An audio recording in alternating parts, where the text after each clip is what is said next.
2023 में social work का 3 paper हुआ था। ठीक है, 2023 में एक हुआ था 14 मार्च को 2023 को, और जो कि आपके सामने इस समय ये पेपर दिख रहा है। और इससे पहले हम लोगों ने एक सॉल्व किया है 20 जून 2023 का, एक 20 जून 2023 को पेपर हुआ था। और इससे पहले भी हम लोगों ने सॉल्व किया था एक 13 दिसंबर 2023 को। तो ये 23 वाला जून का भी सॉल्व हो गया है और ये दिसंबर वाला भी सॉल्व हो चुका है। ठीक है, तो 3 पेपर हुए थे 2023 में, है ना। तो यहाँ पे 100 प्रश्न है, मार्च का ये पेपर है। और आगामी परीक्षा जैसे मेडिकल सोशल वर्क का है, फिर यूजीसी नेट का तो 8 तारीख को है ही, तो उसमें भी ये प्रश्न देखने को मिलेंगे। इस प्रश्न में यूजीसी नेट ने क्या करता है मैं आपको बता दूं। एक तो प्रश्न ऐसा पूछेगा कि जो टू द पॉइंट पर होगा, यानी फैक्ट पर होगा। एक प्रश्न इस टाइप का बनता है, जैसा कि पहला प्रश्न ही आपके सामने इस तरीके से मिल रहा है। फिर आपको बीच में एक प्रश्न ऐसा मिलेगा कि जहां आपको विचार करके ना ऑप्शनों को छांटना पड़ेगा, एलिमिनेट करना पड़ेगा, जैसे कि बी सही है कि ए सही है, सी सही है, इनमें से कौन सा सही होगा। जैसे ए बी सी क्रम में होता है, छांटना जब भी होगा वो क्रम में ही छांटना होगा आप लोगों को, है ना। हमें पॉइंट करके कि उसमें पॉइंट कौन सा करेक्ट है, तो उस तरीके से हम करते हैं। एक तो प्रश्न विचार वाले पे आधारित होता है, हालांकि विचार वाले से आप लोगों को फैक्ट मिलेंगे मेडिकल सोशल वर्क के स्टूडेंट को। तीसरे टाइप का जो प्रश्न होता है यूजीसी नेट का, वो बेसिकली सीक्वेंस लगाना पड़ता है।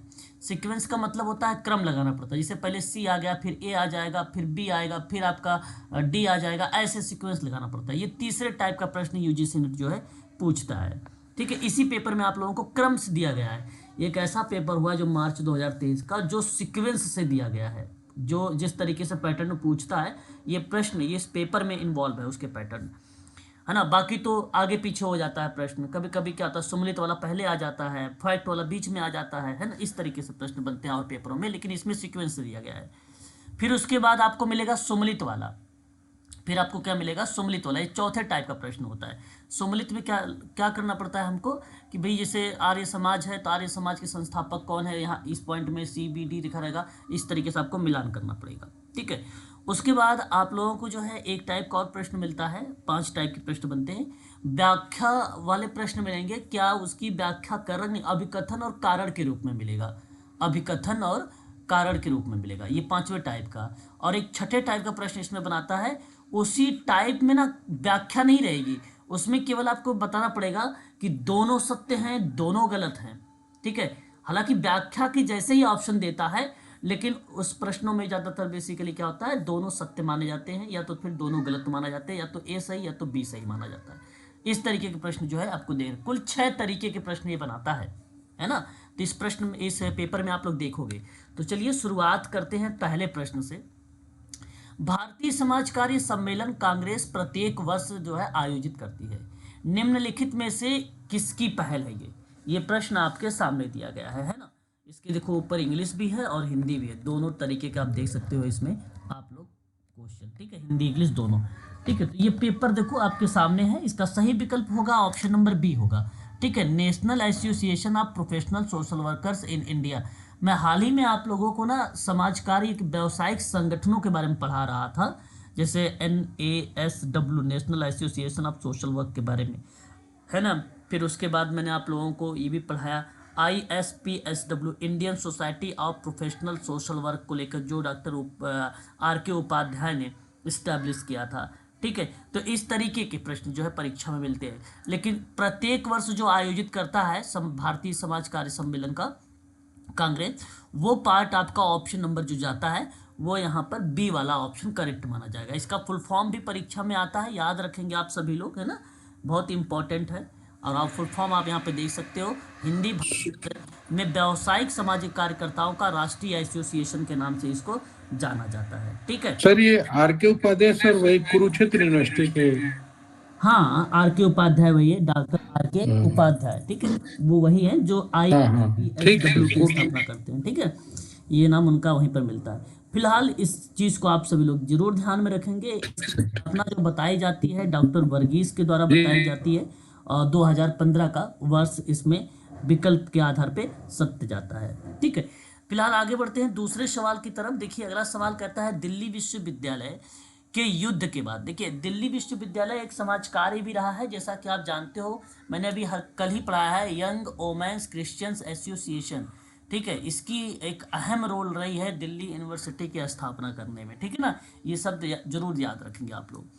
तो द्वितीय विश्वविद्यालय के बाद जो है इंग्लैंड में विलियम बेवरिज रिपोर्ट के रूप में जानी जाने वाली एक रिपोर्ट प्रकाशित किया था, ठीक है भाई, एक रिपोर्ट प्रकाशित किया था, और उसका क्या नाम था, है ना, और ये बड़ा आसान सा सवाल है। आधिकारिक तौर पर ये जो है नवंबर 1942 में 1942 में प्रकाशित हुआ बेवरेज रिपोर्ट, और ये आप ध्यान भी रखेंगे, इसका जो है सही ऑप्शन जो आएगा सामाजिक या social insurance and allied services, ये वाला विकल्प जो रहेगा आपका ना, वो आपका करेक्ट जवाब माना जाएगा, ठीक है, option number B is the right answer होगा, ठीक है।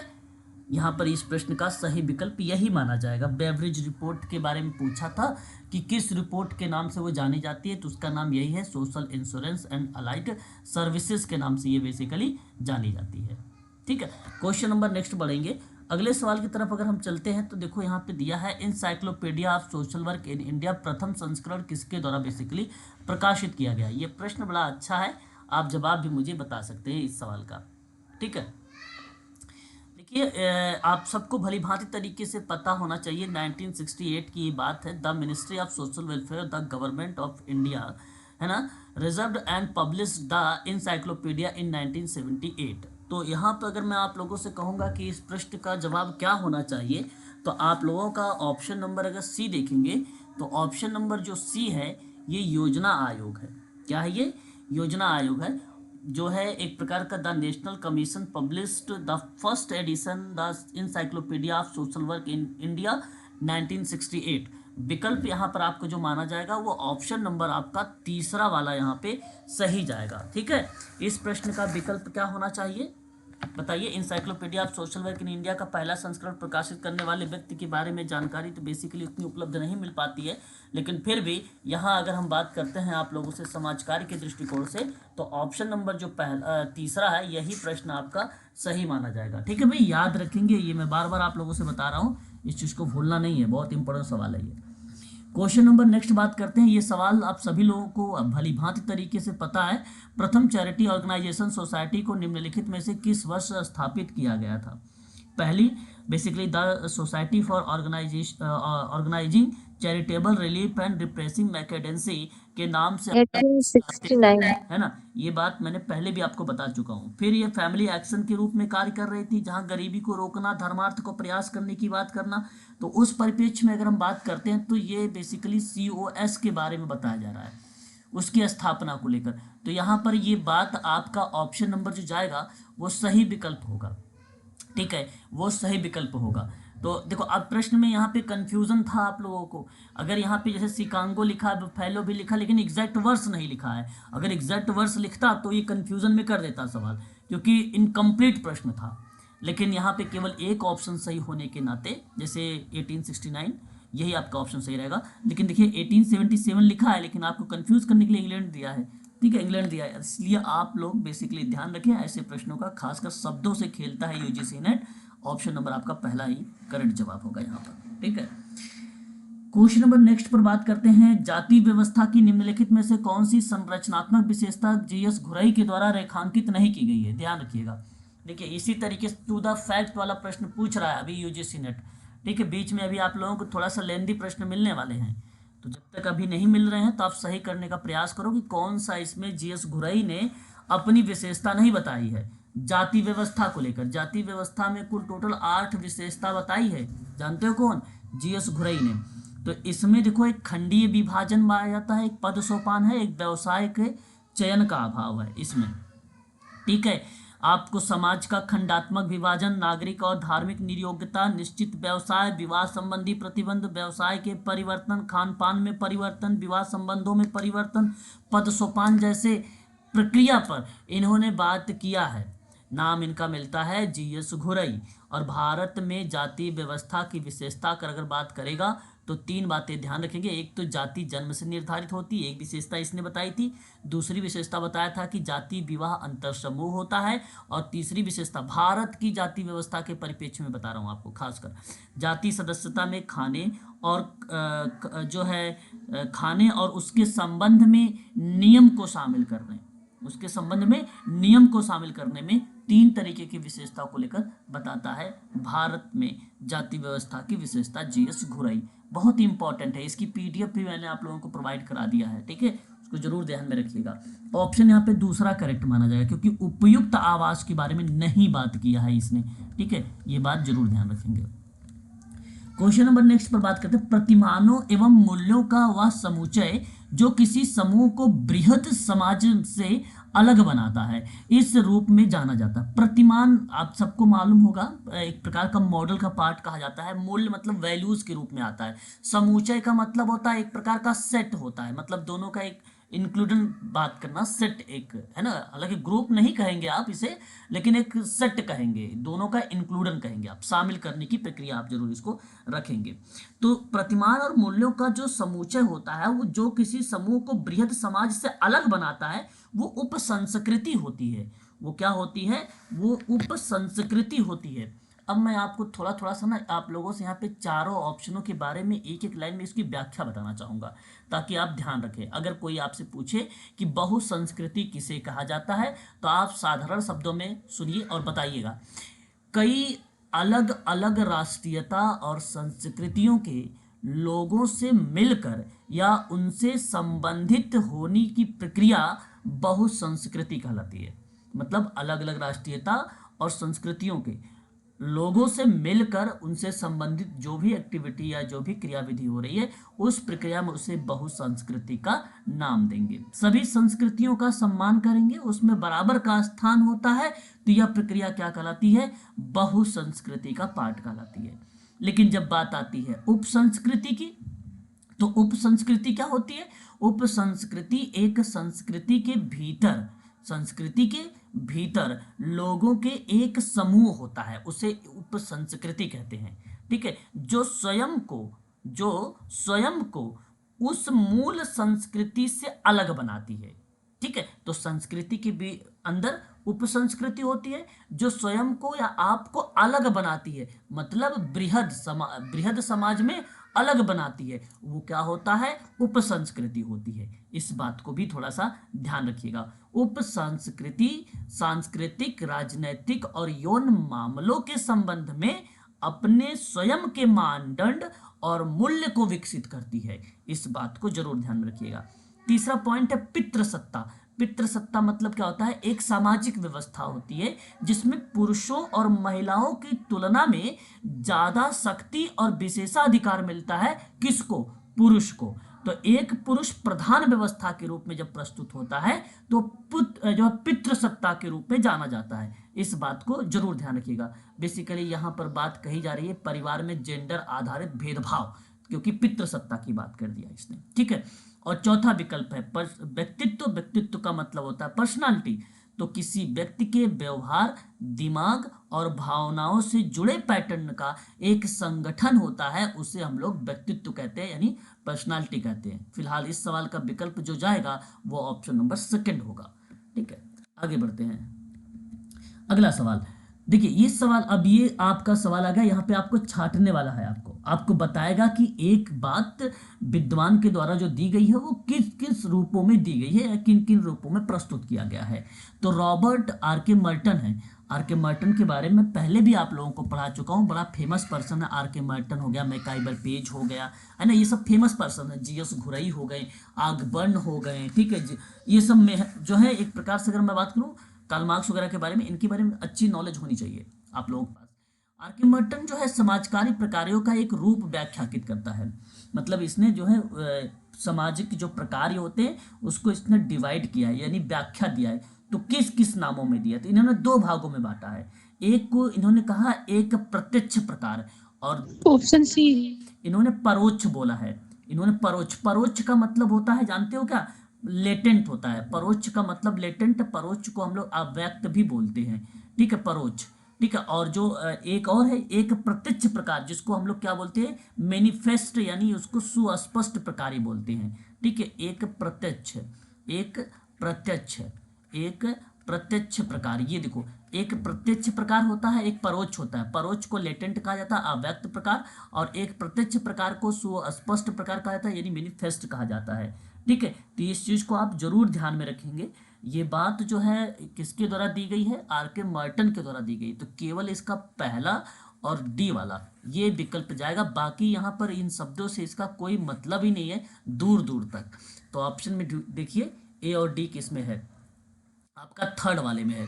तो यानी तीसरा वाला जो विकल्प होगा ये सही होगा। जो ना तो स्वीकृत हो और ना ही वो वांछित हो, उस क्रिया में बेसिकली इस शब्दों का प्रयोग किया जाता है, और उसे हम लोग लेटेंट का नाम रिप्रेजेंट करते हैं। ठीक है, ये इस बात को आप जरूर ध्यान रखिएगा।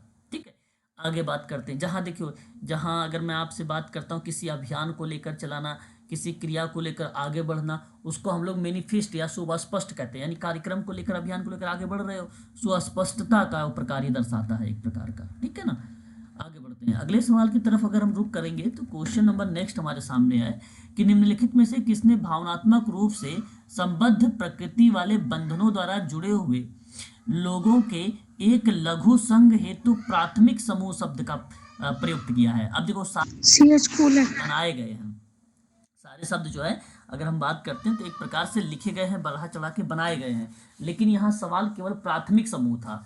केवल एक ही चीज़ों से आप समझ सकते हो, प्राथमिक समूह इधर लिखा हुआ, उसकी यहाँ पर एक लाइन में विशेषता लिख दिया। तो प्राथमिक समूह लघु होता है, पहली बात जो कि प्रश्न में है। दूसरी बात, वो बेसिकली निकट संबंधों पर या घनिष्ठता से संबंधित होता है, प्रकृति से संबंधित होता है, भावनात्मक से जुड़ा होता है। तो इसमें 4-5 विशेषता देखो इसी प्रश्न में इंक्लूड कर दिया है, और एक सेंटेंस बनाकर बोला लास्ट में कि प्राथमिक समूह शब्द को प्रयुक्त किया गया है किसके द्वारा, CH कूले के द्वारा। ये बस यहाँ पर आपको पकड़ना होता है प्रश्न को, केवल पॉइंट को। तो ऑप्शन विकल्प आपका यहाँ पे दूसरा सही हो जाएगा।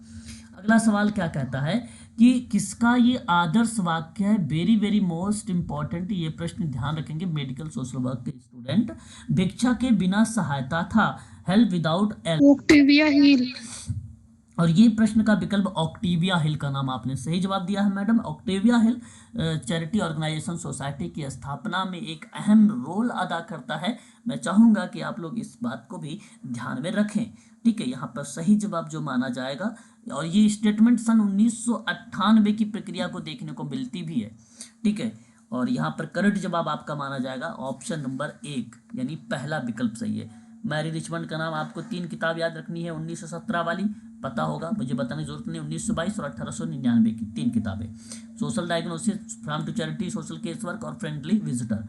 और उसके बाद फ्रेडलैंडर के बारे में आपको समाज कार्य की प्रणाली को 2 भागों में डिवाइड किया, प्राथमिक और द्वितीयक। और इसका एक किताब आई थी, बड़ी फेमस रही थी, इंट्रोडक्शन टू सोशल वेलफेयर की, अक्टूबर 1974 में, वो बात आप ध्यान रखेंगे। और रॉबर्ट बेस्टिक ने सोशल केस वर्क के कुल टोटल 7 सिद्धांत बताए हैं, जो कि आप पढ़ चुके हो। Client self and determination in social work में 1978 की किताब इन्होंने लिखी थी एक। और जो इस सिद्धांत, जो 7 सिद्धांत दिया है 1957 में, उस किताब का नाम कभी पेपर में पूछ लेता है, द केस वर्क रिलेशनशिप का नाम आप जरूर याद रखिएगा, 1957 में आई थी। आगे बात करते हैं क्वेश्चन नंबर नेक्स्ट को लेकर। तो कहता है कि एक ऐसा समूह जिसमें लोग ना अपने जुड़ाव का अनुभव करते हैं। देखिए, आप भी थोड़ा सा अनुभव करिए। ठीक है, अपने जुड़ाव का अनुभव करते हैं, जबकि वे वास्तविक रूप से उसके सदस्य भी नहीं होते हैं। तो बताइए, इस प्रकार के समूह को हम किस रूप में संबोधित करेंगे, या किस रूप में आप उस समूह को अब डिफाइन करेंगे? संदर्भ समूह। क्या बात है भाई, अच्छा लगा सुन के, आपने सही जवाब मुझे दिया। यहाँ पर ये संदर्भ समूह होता है, इसको हम लोग क्या बोलते हैं, इसको हम लोग बोलते हैं। और ऑप्शन में यही विकल्प आपका जो है करेक्ट भी गया था ऑप्शन में। ठीक है, तो एक ऐसा समूह होता है जिसका इस्तेमाल व्यक्ति अपने व्यवहार, आचरण, मनोवृत्ति और मूल्य और राय और विश्वासों को निर्धारित करने के लिए बेसिकली किया जाता है। ठीक है, इस बात को जरूर ध्यान में रखिएगा संदर्भ समूह के परिप्रेक्ष्य में। अच्छा, संदर्भ समूह को जनक किसे कहा जाता है, क्या बता सकते हो कोई भी बच्चा मुझे? हाइमन। हाँ, हर्बर्ट हाइमन। हर्बर्ट हाइमन का नाम देखने को मिलता है। बिल्कुल सही जवाब बताया सर आपने यहाँ पर, ये संदर्भ समूह के दृष्टिकोण में। और मैं आपको इसके नोट्स भी प्रोवाइड ऑलरेडी पहले से भी करवा चुका हूँ, जरूर ध्यान रखिएगा। सन 1942 में हर्बर्ट हाइमन ने इस संदर्भ समूह को सर्वप्रथम बेसिकली इसका प्रयोग किया, और संदर्भ समूह की अवधारणा हमारे लिए विशेष रूप से उपयोगी है क्योंकि इसका संबंध ना सदस्यों के मनोविज्ञान से होता है, और इस मानसिक आधार को समझने के लिए हमें इस विषय की कुछ गहराइयों में जाना पड़ता है। ठीक है, उनके परिप्रेक्ष्य हम लोग जो है बल्कि बात भी करते हैं इस संदर्भ में, तो ये बात जरूर ध्यान रखिएगा। फिर बाद में यहाँ पे मर्टन का नाम, एक नाम आता है रोशी, उसका नाम, फिर एक नाम समनर का नाम भी आता है, आप लोगों ने पढ़ा है, अंतर समूह बाह्य समूह, वहाँ वो क्रियाएं फिर देखने को हमें मिलती है, ये बात की बातें आती है। ठीक है, तो विकल्प आपका यहाँ पर पहला सही हो जाएगा, सॉरी तीसरा सही हो जाएगा, थर्ड वाला ऑप्शन। बात करते हैं क्वेश्चन नंबर नेक्स्ट। डगलस का नाम आप लोगों ने सुना भी, हाल ही में मैंने आप लोगों को बताया भी है कि डगलस ने कम्युनिटी में कुल टोटल 28 सिद्धांत दिए हैं, जिसमें से 7 सिद्धांत इसके शीर्षक के रूप में आए हैं। लेकिन यहाँ एक सवाल आपके सामने प्रस्तुत हो रहा है कि सामूहिक प्रक्रिया का वर्गीकृत इसने किस रूप में किया है डगलस ने। तो ऑप्शन में देखेंगे आप लोग, यहाँ पर देखिए ऑप्शन 4, आपका 4 यहाँ पे लिखा हुआ है, 4 वाला जो ऑप्शन है ये आपका सही माना जाएगा। ठीक है, तो बेसिक हो गया, स्ट्रक्चरल हो गया, और आपका अगर हम बात करते हैं लोकोमोटिव एंड मोरल हो गया। ये बेसिकली क्या कहलाते हैं, 4 प्रकार के आप लोगों को देखने को मिलता है, डगलस के द्वारा क्लासिफाइड किए गए हैं ग्रुप प्रोसेस। क्या किए गए हैं, ग्रुप प्रोसेस। अब भाई देखिए बेसिक में क्या होता है, ये एक प्रकार से इंटरेक्शन वाली प्रक्रिया बेसिक में शामिल की गई है। ठीक है, और स्ट्रक्चर वाले में क्या होता है, ये ग्रुप डेवलपमेंट किया जाता है, सोशल स्ट्रक्चर बनाया जाता है, सब ग्रुप फॉर्मेशन बनाया जाता है इस स्ट्रक्चरल में। लोकोमोटिव में क्या होता है, लोकोमोटिव वाले में ये ना डिस्कशन मेकिंग होता है। देखिए कीवर्ड होते हैं, ये सब आपको लिख लेना चाहिए अपनी कॉपी पर, है ना। जो लोकोमोटिव वाला होता है वो डिस्कशन मेकिंग होता है, और जो मोलर होता है वो फॉर्मेशन ऑफ नॉर्म्स, मतलब मानदंडों को बनाने की बात करता है, स्टैंडर्ड, है ना, एंड वैल्यूज यानी मूल्य को बनाने के लिए। डेवलपमेंट ऑफ कोहेंसन की बात कर, कोहेंसन मतलब संसंजन जिसको हम बोलते हो। डेवलपमेंट ऑफ ग्रुप हो गया, है ना, उसकी बात करना, एंड डेवलपमेंट ऑफ क्लाइमेट की बात करना। इस सारी चीज़ें जो है मोलर में आती है, ये क्रम में है, ये basically categories of group process हैं। और ये 4 प्रोसेस कहाँ हमें देखने को मिले हैं, ये बात जरूर ध्यान रखिएगा आप सभी लोग। कहाँ पर, तो आपका नाम पता होना चाहिए, डगलस का सामूहिक, डगलस के सामूहिक। सर लोकोमोटिव में क्या बताया आपने? डिस्कशन मैम, डिस्कशन, है ना। यहाँ मैं नोट कर देता हूँ, एक में बेसिक वाले में क्या होगा, इंटरेक्शन होगा, ठीक है, और स्ट्रक्चरल में क्या होगा, ग्रुप डेवलपमेंट होगा, ठीक है, ग्रुप डेवलपमेंट होगा, सोशल स्ट्रक्चर भी होगा इसी में, और सब ग्रुप भी होता है। सब ग्रुप का मतलब समझ रहे हैं ना, उप समूह, ठीक है, ये होगा। और तीसरे वाले में क्या हो जाएगा, डिसीजन मेकिंग होगा, मतलब निर्णय लेने के संदर्भ में। और फिर मोलर वाले में क्या आ जाता है, मोलर वाले में formation norms, standard, values, development of cohesion, development of group pressure and development of climate, इस तरीके की बातें लास्ट वाले में मिलता है। तो ये आप मत समझिएगा क्या है, आपने पढ़ा भी होगा दांतों के प्रकार, तो चरलवक नाम मिलता है, मोलर मिलता है, तो वो मत सोच लीजिए कि दांत का प्रकार यहाँ पर मिल रहा है ना, ठीक है। हाँ जी सर, ठीक है, क्योंकि दांतों के प्रकार भी इंग्लिश में, हिंदी में देखोगे तो चड़वक का नाम, मोलर का नाम इस तरीके से मिलता है। फिलहाल ये डगलस के सामूहिक प्रक्रिया का नाम है, इस बात को जरूर ध्यान में रखेंगे। ऑप्शन यहाँ पे 4 वाला सही चला जाएगा। बात करते हैं नेक्स्ट सवाल को लेकर। अगला सवाल हमारे सामने आता है, निम्नलिखित में से कौन सा सामुदायिक संगठन का एक उपागम नहीं है। ये सवाल आपको दिया, अब देखो कल ही मैंने पढ़ाया है, ये देखो भाई बताइए जरा, संदीप जी बताएं कौन सा ऑप्शन होना चाहिए सामुदायिक संगठन का। Option A. पता है, जो मेडिकल सोशल वर्क के बच्चे हैं, कोई भी बच्चा बताए यहाँ पर क्या विकल्प होना चाहिए, जिससे कि ये मुर्रे जी रॉस का नाम याद आ रहा है, भूल गए हो क्या, मुर्रे जी रॉस का नाम। Option D.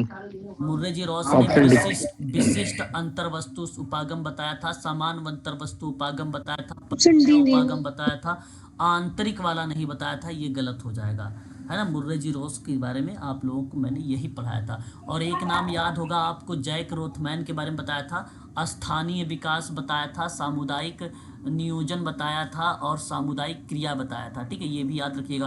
तो ये 2001 का था। इससे पहले जो था 1968 वाले में, उसको नाम दिया था अवस्थिति विकास दिया था और सामुदायिक नियोजन दिया था और सामुदायिक क्रिया दिया था, जिसको मॉडिफाई कर दिया। फिर इसको ना क्या किया, 1997 में HY सिद्दीकी ने क्या कर दिया, इसको परिवर्तित कर दिया था। प्रतिवेश विकास का मॉडल दिया था और व्यवस्था परिवर्तन का मॉडल दिया था और संरचनात्मक परिवर्तन का मॉडल दिया था। ठीक है, याद होना चाहिए, ये बहुत इंपॉर्टेंट क्वेश्चन है, इसको आप ध्यान रखें। ठीक है ना, तो यहाँ पे सही विकल्प होगा 4 वाला ऑप्शन। आगे बढ़िए, अगले सवाल की तरफ रुख करते हैं। क्वेश्चन नंबर आगे कहता है social work and social action नामक किताब है, ये बड़ा फेमस किताब रही है। हालांकि महात्मा गांधी जी का नाम यहाँ पर इस विकल्प में सही जाएगा ऑप्शन। ठीक है, और देखो इसमें अगर हम बात करते हैं तो एक नाम और हमें देखने को मिलेगा, सोशल एक्शन हम लोग पढ़ेंगे। ठीक है, विलियम विथ क्या नाम उसका है, विलियम प्रे का नाम सुनेंगे, विलियम केनिथ प्रे का नाम सुनेंगे। और एक नाम हम लोग देखते हैं इसी में HY सिद्दीकी का भी नाम हम लोग देखते हैं इसी किताब को लेकर। ठीक है, लेकिन ना तो HY सिद्दीकी का नाम है यहाँ पे और ना ही आपका अगर हम बात करते हैं तो ऑप्शन में विलियम केनिथ प्रे का नाम है। तो इसलिए इस प्रश्न का विकल्प बेसिकली क्या होगा, सही option number A, Mahatma Gandhi ji का नाम होगा। ठीक है, पाउले फ्रेरे का नाम आप देख रहे हो, ये चैतन्यकरण का सिद्धांत आता है, शुद्धिमतीकरण का सिद्धांत आता है, बड़ा फेमस पर्सन है ये। इसके सवाल में एक ट्रिक आती है, जब भी इसका नाम मिले कहीं पर क्वेश्चन में तो आप ढूंढिएगा पैडागोजी, पैडागोजी शब्द ढूंढिएगा। यदि ये मिल जाता है तो ये ऑप्शन आप सही कर लीजिएगा। इसके सवाल में हमेशा पैडागोजी शब्द जरूर लिखा रहेगा इंग्लिश में। ठीक है, pedagogy of freedom, pedagogy of the oppressed, ठीक है, पैडागोजी ऑफ होप, इस तरह की पुस्तक इसने मेंशन किया है। चैतन्यकरण का सिद्धांत भी पाउले फ्रेरे का ही आता है। ठीक है, बाबा साहब अम्बेडकर के बारे में बहुत ही फेमस स्टेटमेंट रहा है। 2-3 बातें आप ध्यान रखेंगे। एक तो अखिल भारतीय दलित वर्ग है, सन 1924 में आया था इन्हीं के द्वारा। दलित संस्थान बहिष्कृत हितकार एक सभा रही है जो भी 1924 के द्वारा इन्हीं के द्वारा लाई गई थी। अनुसूचित जाति परिसंघ बनाया गया था 1942 में।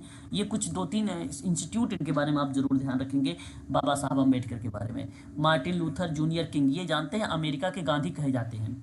पुनः बता दीजिए अफ्रीका के किसके, बाबा साहब वाले जो तीन बताए पुनः बता दीजिए। बाबा साहब अम्बेडकर के बारे में दलित संस्थान बहिष्कृत हितकारी सभा है, एक अनुसूचित जाति परिसंघ है और एक जो है दलित भारतीय अखिल दलित भारतीय जो है वर्ग है। ये जो है 3 इनकी जो है बेसिकली सभा या संस्थाओं के रूप में रिप्रेजेंट किया गया ये। ठीक है, मार्टिन लूथर किंग ने आई होप आर ड्रीम के बारे में बताया था 1963 में, बड़ा इंपॉर्टेंट रहा ये परीक्षा में सवाल आया भी है, आई हैव अ ड्रीम करके, है ना, ये पेपर में आया भी है, कई बार आया हुआ है।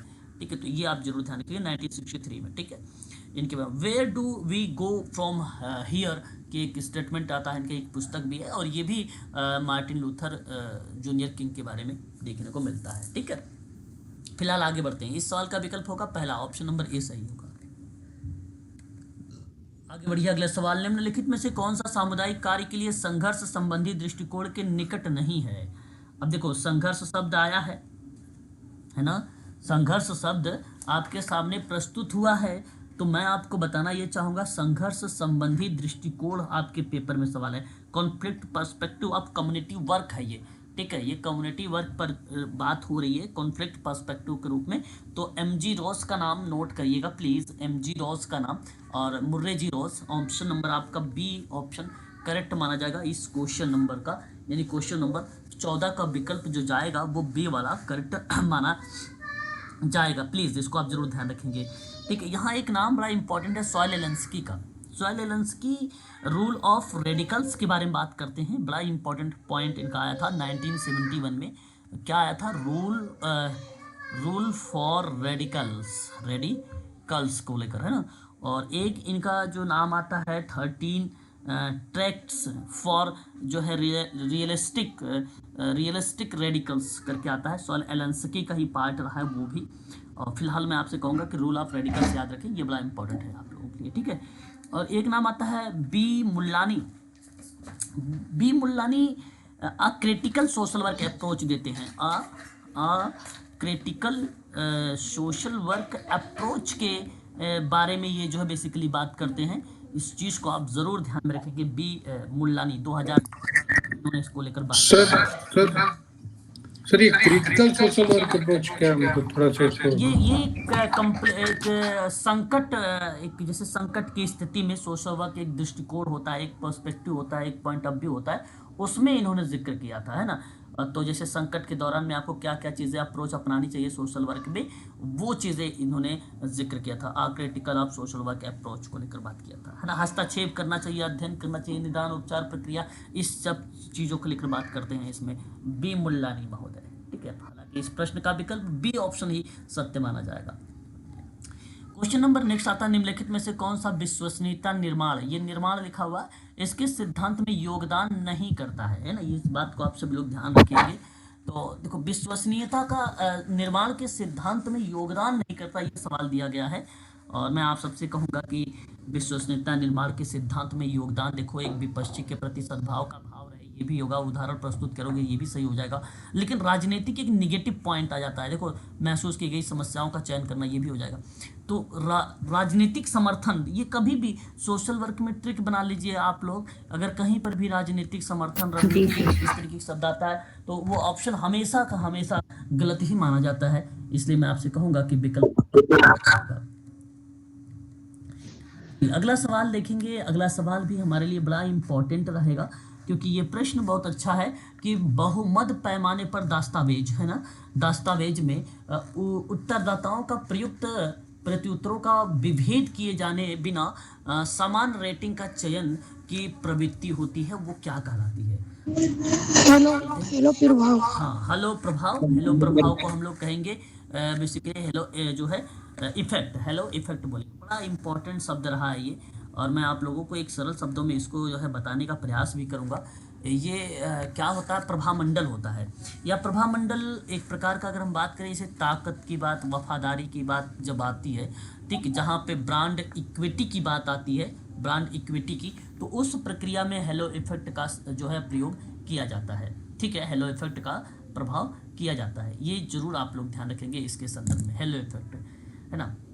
अब देखो, एक चीज़ और यहाँ पर समझने वाली बात है हम सब के लिए कि हेलो इफेक्ट के दौरान आपको बता दूं, एक कॉग्निटिव बेस बाइस आप लोगों ने सुना भी होगा, संज्ञानात्मक पूर्वाग्रह। मैं आपको एक यहाँ पे लाइन लिख देना चाहता हूँ।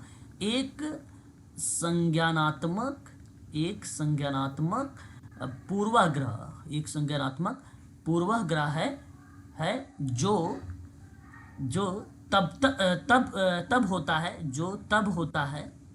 जो तब होता है जब किसी व्यक्ति या चीज के बारे में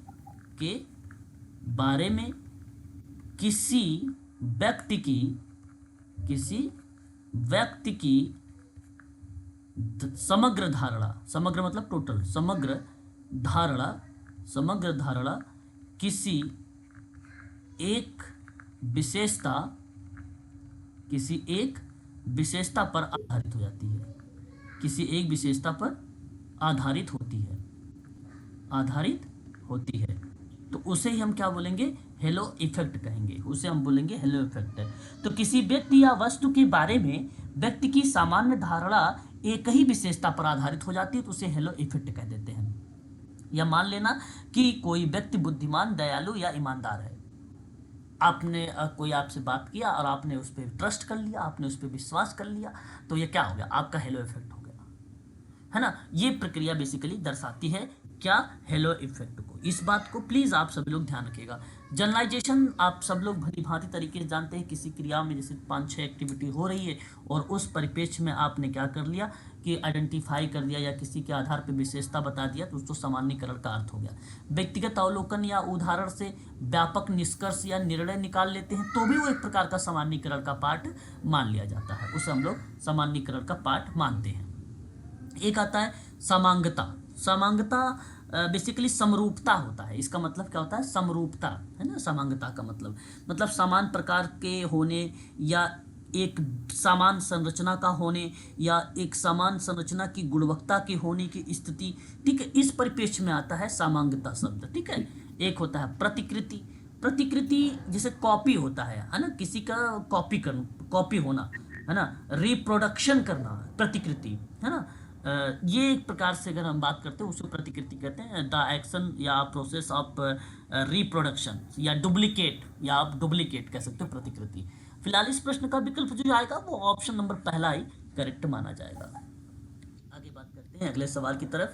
सवाल कहता है कि डैश आंकड़े एकत्रीकरण हेतु गुणात्मक विधि है। चलो ठीक है। जो सतत प्रकार के संबंध विकसित करने वाले लोगों को सम्मिलित करता है जब वे अपने सामान्य क्रियाकलाप में लगे रहते हैं। तो उस परिप्रेक्ष्य में हम इसे जानते हो क्या बोलते हैं? सहभागी प्रेक्षण कहते हैं। हाँ, इसे हम लोग क्या बोलेंगे? सहभागी प्रेक्षण बोलेंगे। बिल्कुल सर, आपने सही जवाब दिया। सहभागी प्रेक्षण का देखो, या सहभागी अवलोकन कह लीजिए, बात दोनों एक ही होता है। अवलोकन प्रेक्षण। तो शोध में क्या होता है? शोध करने की एक पद्धति जिसमें शोधकर्ता किसी स्थिति या संगठन में खुद को डुबो कर अवलोकन करता है। मतलब अपने इतना मेच्योर, इतना परिपक्व हो गए हो उसमें। इसका मकसद ये होता है कि शोध के विषय के बारे में पूरी गहरी समझ हासिल करना होता है, पूरी डीप में जाके पढ़ना होता है। वो सहभागी प्रेक्षण का पाठ होता है।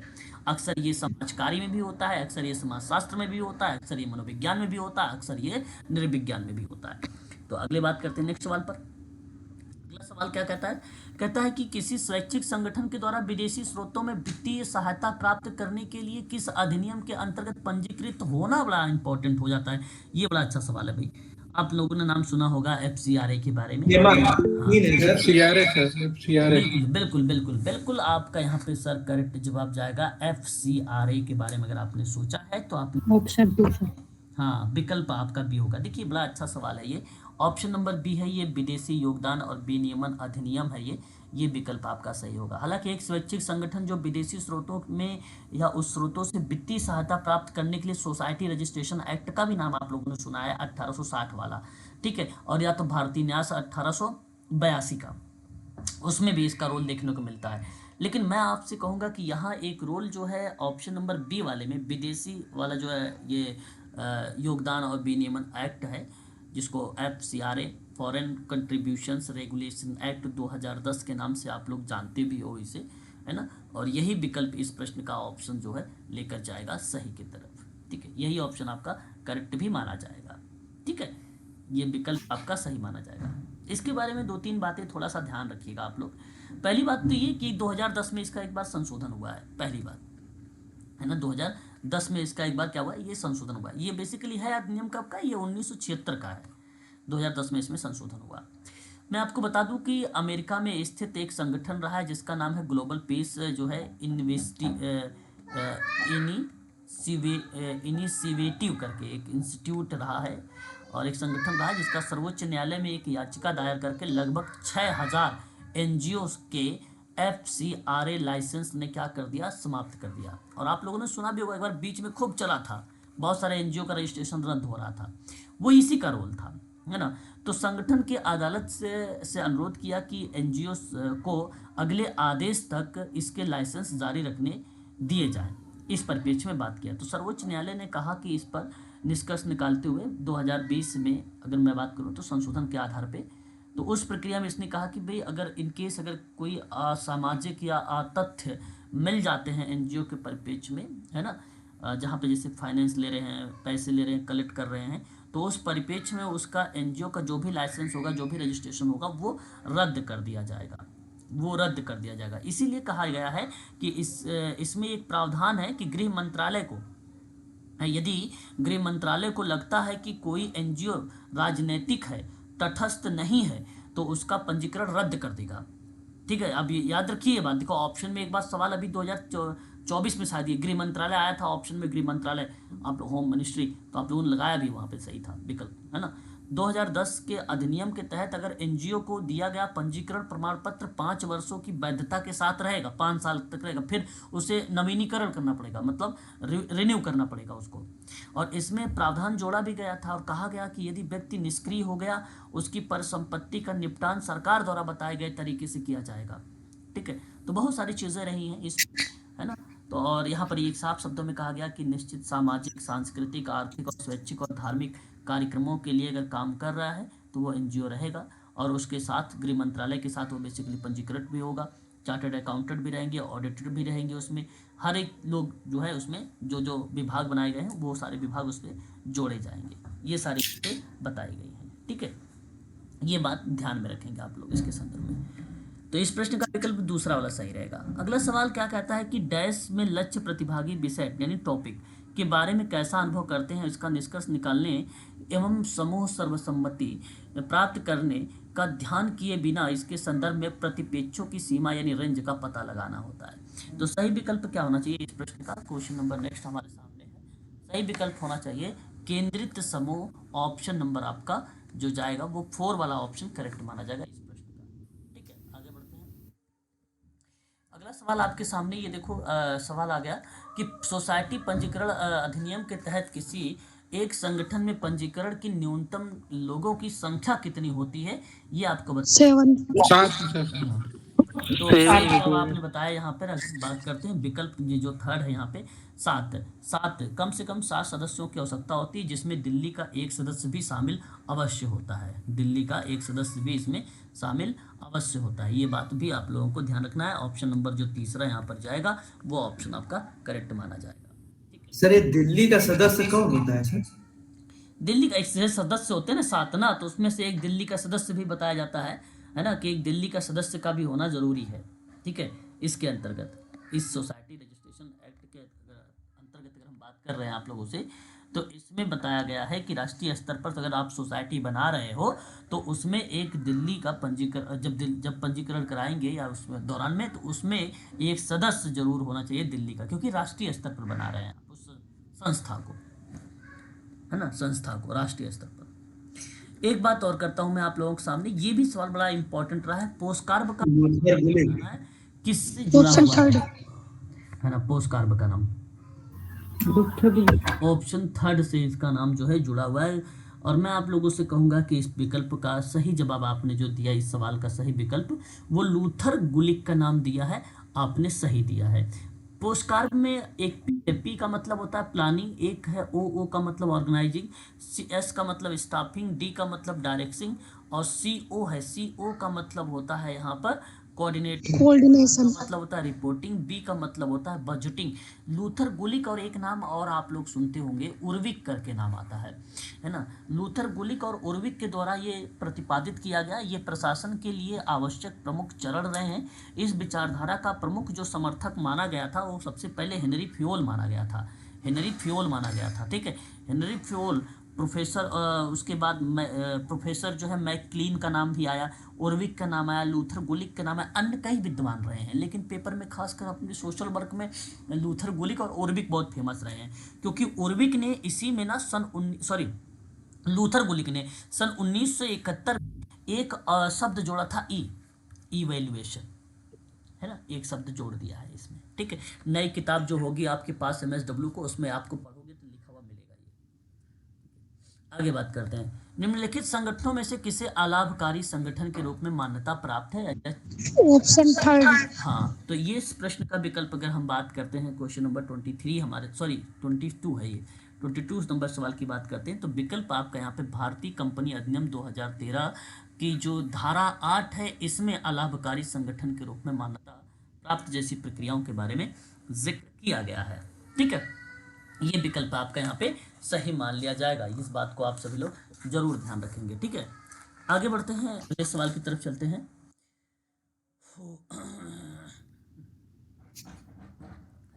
नवीनतम मानव विकास रिपोर्ट 2020-2021 में भारत की रैंक 181 देशों में 132वें स्थान पे है। मानव विकास रिपोर्ट 2019 का तुलना में मानव विकास का बताइए HDI का मान किस तरीके से दर्ज?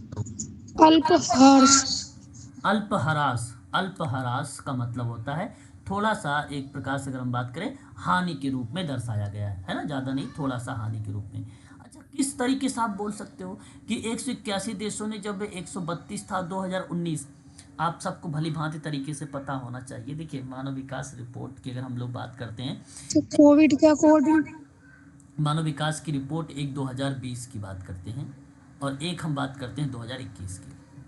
131वां स्थान, ठीक है, और 132वां स्थान, है ना, 132वां स्थान।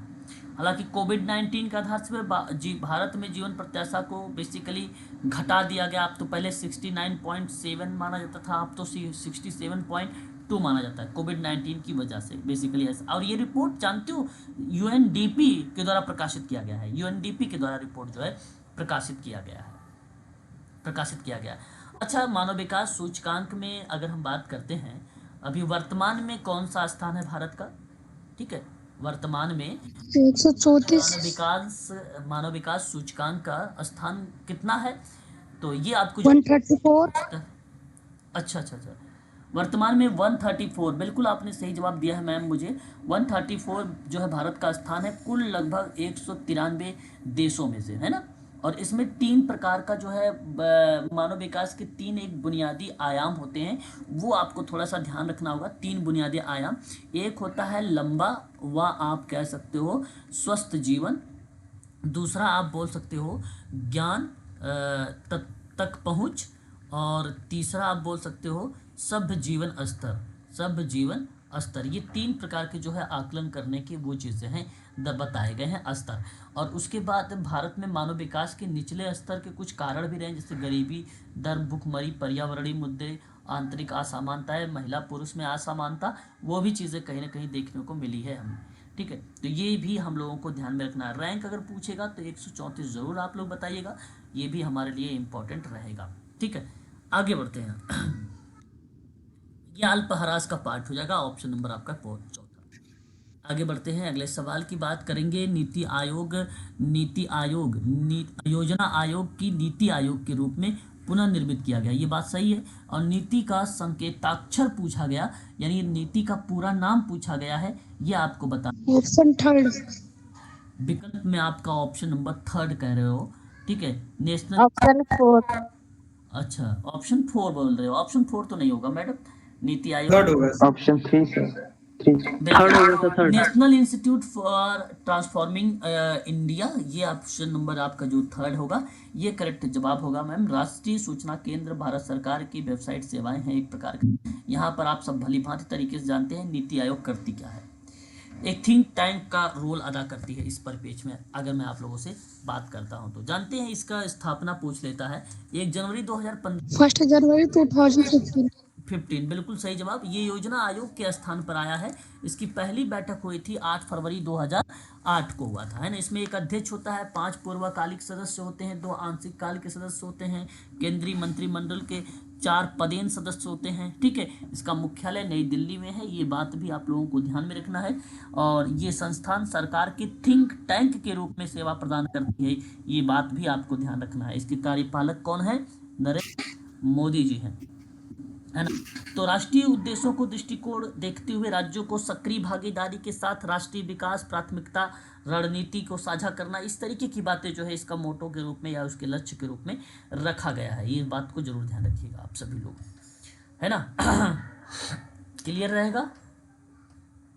चले फिर आगे बढ़ते हैं, अगले सवाल की तरफ करेंगे रुख। और अगला सवाल इम्पॉर्टेंट IMP है, ये 8 जनवरी को प्रश्न रिपीट हो सकता है। सामाजिक नीति का रेशियुअल कल्याणकारी मॉडल है ये, ठीक है। इसे रेशियुअल, हाँ, कल्याणकारी मॉडल है ये। और ये किसके द्वारा सामाजिक नीति के प्रारूपों में से एक माना जाता है? बहुत इंपॉर्टेंट सवाल है, सोशल पॉलिसी से संबंधित क्वेश्चन पूछ लिया है, प्रैक्टिकल सोशल वर्क का ये। Option B. बिल्कुल, यदि आप हम लोग बात कर रहे हैं तो विकल्प जो आपका ए जा रहा है RM टिटमस का नाम, ये ऑप्शन आपका सही है मैम, गलत नहीं है। ठीक है, RM टिटमस। तो अब इसको जानते हो, इसको अवशिष्ट इसको क्या बोलते हैं? इसको अवशिष्ट कल्याणकारी मॉडल या अवशिष्ट दृष्टिकोण के नाम से भी जानते हैं इसी को, ठीक है। और ये ना सार्वजनिक हस्तक्षेप को केवल तभी मान्यता देता है जब व्यक्ति, समुदाय और बाजार के संसाधन खत्म हो जाए, है ना। तो इस दृष्टिकोण के मुताबिक सामाजिक कल्याण मानवीय जरूरतों के लिए एक अस्थायी प्रक्रिया है और इसे समाज के लिए सुरक्षा के जाल के रूप में देखा भी जाता है ना। ये बात जरूर ध्यान रखिएगा। इसमें स्वास्थ्य हो गया, सेवा, सशक्तिकरण, आवास, समाज में गरीबी, बेरोजगारी, ठीक है, में जो भी कंडीशन है उनमें रहने वाले लोगों की सहायता करना या उनकी मदद करना। तो यहाँ सोशल पॉलिसी के अंतर्गत हम जब भी बात करेंगे तो इस प्रक्रिया में जरूर नाम याद रखेंगे टिटमस का नाम। किसका नाम? टिटमस का नाम, बहुत ही फेमस है। इसमें 3 तरीके का मॉडल आता है। एक तो ये हो गया, दूसरा होता है एक संस्थागत मॉडल, तीसरा होता है विकासात्मक मॉडल। तीन तरीके के मॉडल होते हैं ये तीनों मॉडल आपको ध्यान में रखने होंगे, ठीक है। अवशिष्ट मॉडल की मुख्य विशेषता साधन परीक्षण का लाभ, समिति राज्य भूमिका, व्यक्तिगत उत्तरदायित्व पर बल देता है। ये बात जरूर ध्यान रखेंगे, ठीक है, इस प्रश्न के आधार पे, है ना। और संस्थागत मॉडल में सार्वभौमिक लाभ, सामाजिक कल्याण कार्यक्रम, व्यापक सरकारी भूमिका यानी राज्य सक्रिय रूप से संसाधनों तक समान पहुंच, और सार्वजनिक वित्त पोषण पर भी बात करता है। असमानता को कम करता है, गरीबी को समाप्त करने का प्रयास करता है, सामाजिक सुरक्षा की भी बात करता है, ठीक है। इसका उदाहरण नॉर्वे, स्वीडन, डेनमार्क जैसे एग्जाम्पल देखने को मिलता है इसका संस्थागत वाले में।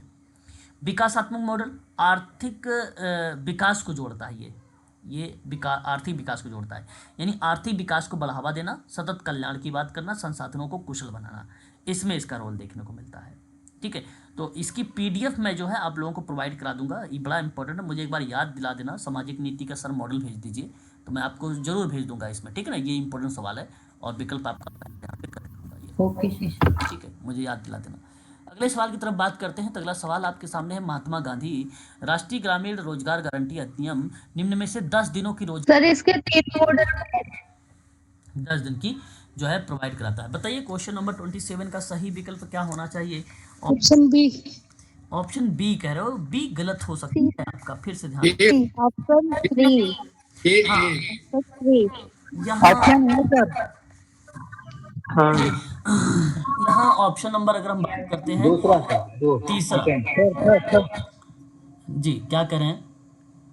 थर्ड थर्ड अच्छा, हाँ देखिए, ऑप्शन महात्मा 3। गांधी राष्ट्रीय ग्रामीण रोजगार गारंटी अधिनियम रहा है, जैसा कि आप सब भलीभांति तरीके से जानते हैं, 210 दिनों का गारंटी प्रदान करने वाला एक प्रकार का रोजगार है।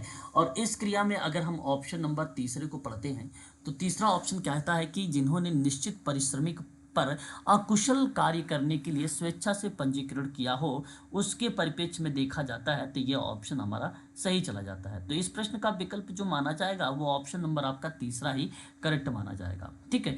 मनरेगा के तहत ही ग्रामीण इलाकों के उन परिवारों के वयस्क सदस्यों को हर साल कम से कम 100 दिनों के रोजगार दिया जाएगा जो अकुशल शारीरिक काम करने के लिए तैयार हो, ठीक है। और ये बात ध्यान रखने वाली बात यह है कि मनरेगा के तहत रोजगार एक कानूनी हक है। आवेदन करने के 15 दिनों के अंदर काम ना मिलने पर आवेदन बेरोजगारी भत्ता पाने का हकदार हो जाता है, ये भी बात आपको पता होगा, ठीक है। इसके परिप्रेक्ष्य में जैसे ग्रामीण महिलाओं को सशक्त बनाना, ग्रामीण शहरी प्रवास को कम करना, सामाजिक इक्वलिटी को बढ़ावा देना, पर्यावरण की रक्षा करना, टिकाऊ पर संपत्ति को बनाए रखना, सड़क, नहरें, तालाब, कुएं इत्यादि के लिए बेनिफिट का पार्ट हो जाता है ये। इसमें जानते हो प्रतिदिन का अगर पैसे पूछ लेता है कितने रुपए मिलते हैं तो 220 रुपये संवैधिक न्यूनतम मजदूरी का एक सार्वजनिक कार्य संबंधी अकुशल मजदूरी देने के लिए तैयार करता है। 220 रुपये याद रखने वाला है बात, ये इंपॉर्टेंट चीज सर अभी बढ़ सर मजूरी जी। मजूरी है जो बढ़ करा दी। आप क्या नहीं समझ पा रहा हूँ मैं, फिर से बोलें। जो अभी जो 220 रुपये भुगतान दे रहे हैं प्रतिदिन। हेलो, हाँ 220 रुपये भुगतान, वो राशि बढ़ गई सर। अच्छा राशि बढ़ गई है, कितना मिल रहा है? 265 के नजदीक मिलते क्या सर? अच्छा 265 के आसपास मिलता है, ओके। हाँ सर। चलो ठीक है, अच्छा है ना। आगे बढ़ते हैं। निम्नलिखित में से किस पंचवर्षीय योजना के अंतर्गत न्यूनतम आवश्यकता कार्यक्रम का शुभारंभ हुआ है? चौथी पंच ओके, आप कह रहे हैं कि पंचवर्षीय योजना के अंतर्गत, यहाँ पर अगर हम बात करते हैं 5वीं पंचवर्षीय योजना की, तो इस 5वीं पंचवर्षीय योजना के अंतर्गत देखिए मैंने अभी आपको हाल ही में पंचवर्षीय योजना के कुछ पीडीएफ भी प्रोवाइड कराए हैं। आपने अगर देखा है तो अच्छी बात है, नहीं देखा तो एक बार जरूर देख लीजिएगा, आपके टेलीग्राम पर पड़ा होगा। पंचवर्षीय योजना के एक शॉर्ट तरीके से पीडीएफ मैंने आप लोगों को शेयर किया है। 5वीं पंचवर्षीय योजना सन 1974 से लेकर 1978 के बीच में चलाई गई थी सर। इसमें ना रोजगार, गरीबी उन्मूलन और न्याय पर अधिक बल दिया गया था। न्यूनतम आवश्यकता कार्यक्रम जो है इसी के अंतर्गत चलाई गई थी सन 1978 में। और जानते हैं ये 1978 में मोरारजी देसाई सरकार आई तो इसको खारिज कर दिया था। इसीलिए बोला जाता है कि 4 साल के अंदर ही बेसिकली इसको क्या कर दिया गया, खत्म कर दिया गया था, या इसको 4 साल में ही बेसिकली बंद कर दिया गया। न्यूनतम आवश्यकता और ये पंचवर्षीय योजना, ठीक है। और न्यूनतम आवश्यकता वाले कार्यक्रम 5वीं पंचवर्षीय योजना के दौरान इसका मकसद ये था कि जीवन स्तर में सुधार करना और बुनियादी ज़रूरतों को पूरा करना, ये बात इसके अंतर्गत की गई थी, है ना। प्रौढ़ शिक्षा पर बल देना, गाँव में प्रारंभिक शिक्षा स्टार्ट करना, या स्वास्थ्य या जल पूर्ति, सड़क निर्माण या विद्युतीकरण या कार्यक्रम को जोड़ना, इस तरीके की बातें की गई थी। मोरारजी देसाई ने सन 1978 में ये सरकार ने इस योजना को की थी बंद। मोरारजी देसाई। अगला सवाल। हेलो हाँ हेलो बताएं। हाँ सर, मैं 1 मिनट लूँ क्या? जी बोलिए। हाँ सर, जो मनरेगा का जो है ना, हाँ जो पुरुष के लिए 264 रुपये मजदूरी है, हाँ और महिला के लिए 205 रुपये रोज मिलती है सर, ठीक है। वर्तमान में। याद रखिएगा, मेल के लिए 264 रुपये, फीमेल के लिए 205 रुपये राशि रखी गई है, ये याद रख लीजिएगा आप सभी लोग, ठीक है। चलिए आगे बढ़ते हैं। हाँ सर, और एक इसमें चेंज हुआ सर, ठीक है, क्या चेंज हुआ? जो 100 दिन के आप 150 दिन रोजगार मिलेगा सर, एक अच्छा। व्यक्ति को। नहीं, अभी तो 100 दिन का ही बेसिकली देखने को मिलता है। जो 140 की जयंती हुई ना, उस समय ये कर दिया सर। अच्छा, चलो ठीक है। तो 150 दिन का बता रहे हैं आप लोग, 100 दिन का भी। तो ये 2023 का पेपर कब ये परिवर्तन हुआ था सर? सर ये अभी है सर, अभी हुआ है। चलो ठीक हाँ है, सर। 150 दिन का, ठीक है, कोई नहीं। चलिए आप लोग इसको थोड़ा सा ध्यान रखिएगा, ये इम्पोर्टेंट फैक्ट मिल गया है आप लोगों के लिए भी, कि अभी हाल ही में ये थोड़ा सा परिवर्तन का पार्ट हम लोगों को देखने को मिला है। 150 दिनों के बारे में बताया जा रहा है रोजगार का, और राशि जो बताई जा रही है, मेल के लिए 264 रुपये बताई जा रही हैं, इसको आपको ध्यान रखना है, और फीमेल के लिए 205 रुपये। अगला सवाल लीजिए एक बार। भारत में बालिकों की दृष्टि से state of children in India प्रतिवेदन निम्नलिखित में से किसके द्वारा प्रकाशित किया गया है या तैयार? यूनिसेफ का नाम आता है। विकल्प आपका यहाँ पर दूसरा यानी बी वाला ऑप्शन आपका सही हो जाएगा, ठीक है। क्वेश्चन नंबर नेक्स्ट लेते हैं। हरित समाजकारी, देखो जहाँ हरित मिले वहाँ पे लीना डोमिनली का नाम आप लोग जरूर लगाइएगा, ये बड़ा इंपॉर्टेंट सवाल है, कई बार रिपीटेड है ये, IMP कर लीजिए। 8 जनवरी को हो सकता फिर मिल जाए। तो पर्यावरण, जलवायु परिवर्तन या उससे संबंधित मुद्दों के प्रति समाज कार्य अनुक्रिया से संबंधित है। इसकी अवधारणा किसके द्वारा प्रचारित हुआ है? तो वो आप सबको पता है, लीना डोमिनली का नाम यहाँ पे करेक्ट माना जाएगा, ठीक है। ये जवाब आप सभी लोगों को ध्यान में रखना है, ठीक है ना। क्वेश्चन नंबर कौन सा है ये हमारे सामने? 29, ये जरूर आप लोग ध्यान रखेंगे इसके बारे में, ठीक है ना। चलिए आगे बढ़ते हैं, एक और सवाल लेते हैं। व्यावसायिक लैंगिक शोषण, ये देखिए बड़ा इंपॉर्टेंट क्वेश्चन आ गया। व्यावसायिक लैंगिक शोषण हेतु दुर्व्यापार के पीड़ितों को उसके रोकथाम और बचाव, पुनर्वास के एवं पुनः एकीकरण के लिए एक योजना रही है, जो बताइए। उज्ज्वला योजना 2007। हाँ, यहाँ पर आपने सही जवाब दिया है, ऑप्शन 2 योजना आपका आ जाएगा, और यहाँ पर माना जाएगा ऑप्शन नंबर विकल्प, जो 2007 का पार्ट मानता है, और यही आपका सही विकल्प माना जाएगा, ऑप्शन नंबर बी वाला, ठीक है।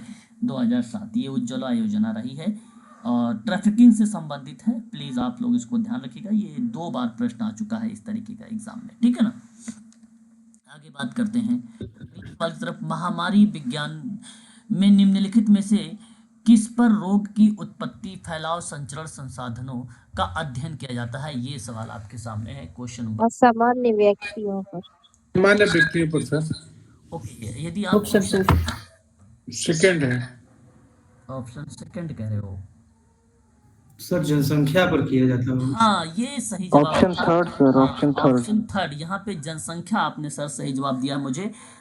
ये ऑप्शन नंबर जो जाएगा वो ऑप्शन नंबर आपका तीसरा करेक्ट हो जाएगा। महामारी से संबंध में कहा गया कि किस रोग की उत्पत्ति, फैलाव, संचार, साधनों के अध्ययन पर किया जाएगा, तो वो जनसंख्या पे, कितनी जनसंख्या है कितनी नहीं है है ना, वो उस पर डिपेंड करेगा एक प्रकार से। तो मैं आप सबसे कहूंगा कि विकल्प यहाँ पर आपके सोचने पर मजबूर कर रहा था, सोच तर्क पे था, तो ये प्रश्न आपका थर्ड जनसंख्या पर ही आता।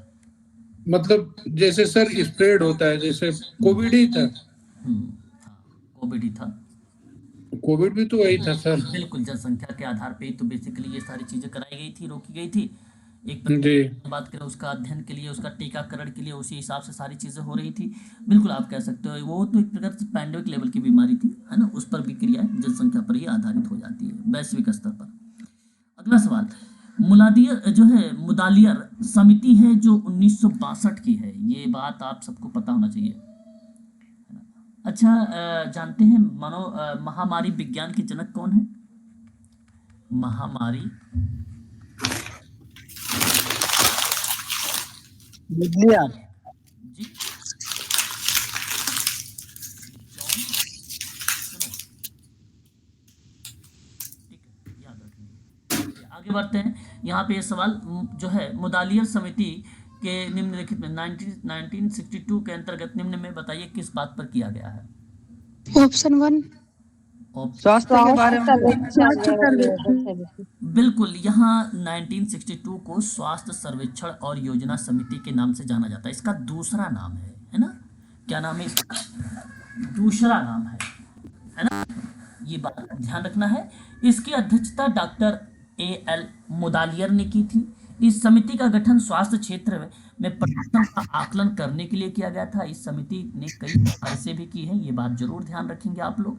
और ये 1962 का रहा है। ऑप्शन पर आपका पहला सही जवाब होगा। क्वेश्चन नंबर नेक्स्ट ले लीजिए एक बार।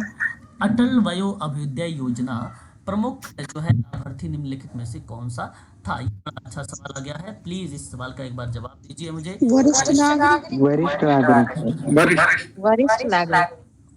अटल वयो युवा युवा युवा अटल युवा वयो- सर, युवा युवा युवा युवा के लिए है सर, बच्चे।